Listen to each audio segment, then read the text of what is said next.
Hey everyone, this is Larry with Today I Feel Like. At NAB, I won a 360 camera, a GoPro Max 2, and it's a cool camera. And it has a single lens mode, and it has complete manual control so that you can control your shutter speed, your white balance, all that good stuff.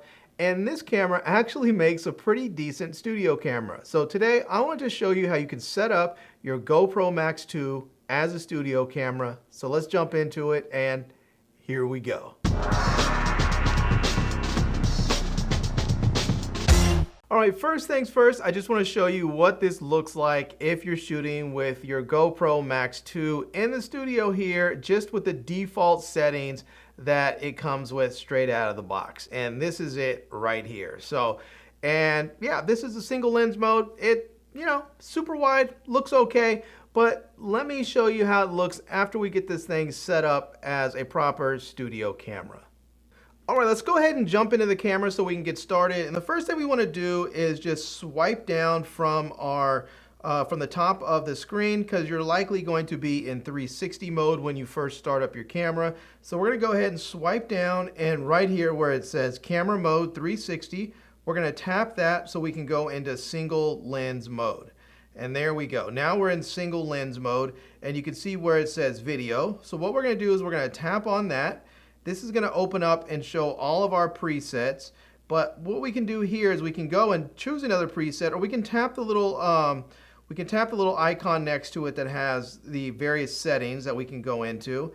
And here you can see it's going to show aspect ratio and then resolution. We're going to leave it at 16:9 because that's what we want. We're going to leave the resolution at 4K. And frame rate, we're going to change the frame rate from 60, and I'm going to change this to 24 frames a second because that's how I normally shoot. Now, if you want to shoot in 30 frames or 60 frames, that's totally okay. It's just however you normally shoot. So I'm going to go ahead and choose 24 frames a second. And now I'm going to go ahead and scroll down to the next section here. And this next section, you can see where it says digital lens ultra wide, and then you also have some other options, but I want to choose here where it says L, and that's going to be for digital lens linear, and we want to have linear. So that's going to make it so that the lens is a little bit tighter, a little bit flatter, and doesn't have that sort of curved GoPro look to it. So we're going to go ahead and scroll down next to where it says hyper smooth, and I'm going to turn this off. Because when I'm shooting in the studio mode here in the studio, my camera is going to be locked off on a tripod. So I don't need to worry about image stabilization because the tripod is going to take care of that image stabilization for me. So let's go ahead and scroll down. We can see where it says horizon lock is off because, well, we don't need it. And as far as scheduled capture, that's not something that I need. So I'm going to go ahead and go past that. And we're going to get in here to where it says Pro Tune. And from Pro Tune right here, we can see where it says bit depth, and right now it's set to 8-bit. I'm going to go ahead and change that, and I'm going to slide that up to 10-bit because I want as much information in my files as I can possibly get. So I'm going to go ahead now and tap the screen. That's going to take me back. And now here on the next side of it where it says shutter and it's on auto, I'm going to go ahead and tap that. And I'm going to scroll up here. And I'm going to go up to where it says, I'm going to try and get it to 1/48 of a second. And so it may be a little bit high. It's a little hard to see on here right now. So I'm going to try and get it to where it says 1/48 of a second. And I might actually have to move the camera up a little bit so I can get this locked in. There we go. So now I have it at 1/48 of a second, and that's where I want it. So I'm going to go ahead and tap the screen. And now down here where it says EV comp, I'm going to leave that. And now where it says white balance and it's on auto, I'm going to change this. And that's because my lights in here are color balanced to 56K. I know that. So if it's at 5600 Kelvin, or if you have your lights at some other color temperature, change your color temperature in camera to match your lights. So I'm going to go ahead and change this. And I'm going to just move this up and down a bit there. And let's get this, and I think that's it right there. Oop, I had it. There we go. 56. I think that's 5,000. I need to move this up a little bit. And let me see if I can do this so I can see that. 6,000. And there we go. So now I have it at 56K white balance. So let me go ahead and tap the screen there. And now I'm going to go ahead and, oh, does that say 55K? It's hard to see. Let me see. Let me grab my glasses.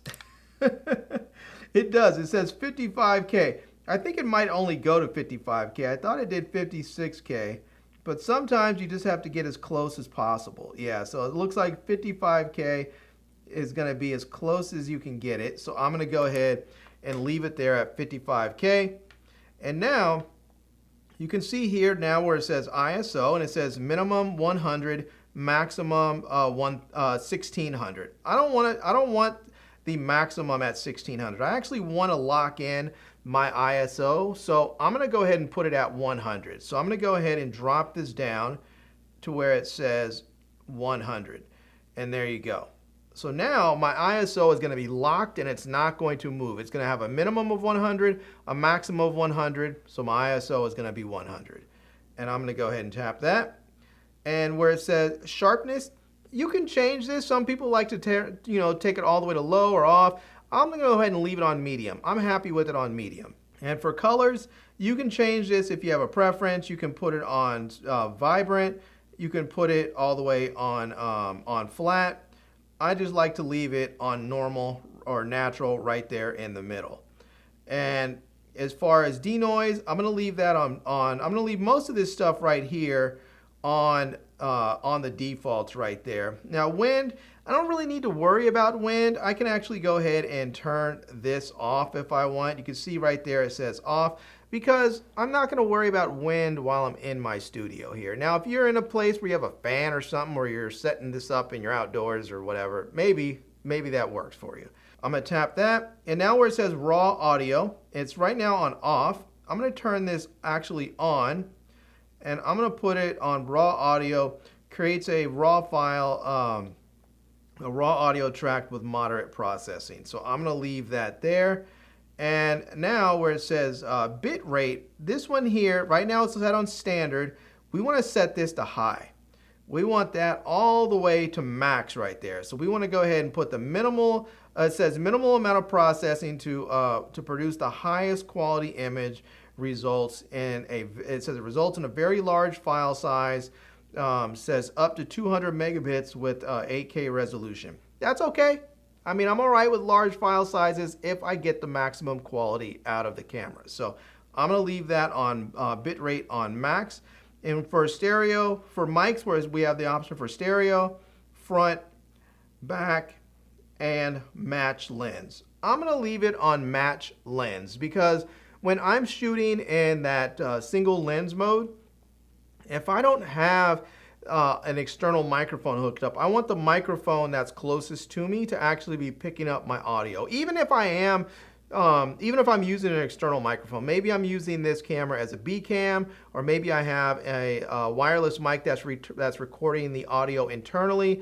I still want to have good reference audio, and I don't need the audio from behind me or from the sides when I'm in the studio. I just need the audio right in front of me. So I'm going to go ahead and set it to match lens. So when I have the camera with the lens closest to me activated, then that's where the mics are going to pick up. So there we go. I'm going to leave that there. And now you can see there's various shortcuts that you can use. I don't really bother with those so much. I'm just going to leave those be. Now, what we can do is come all the way to the top once we have that.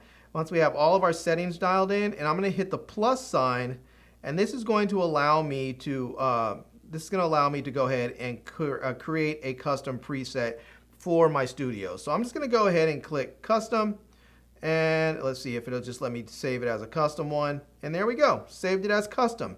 So now my settings are locked in and I'm ready to shoot. So I'm going to go ahead and test this now, and we'll see how it looks.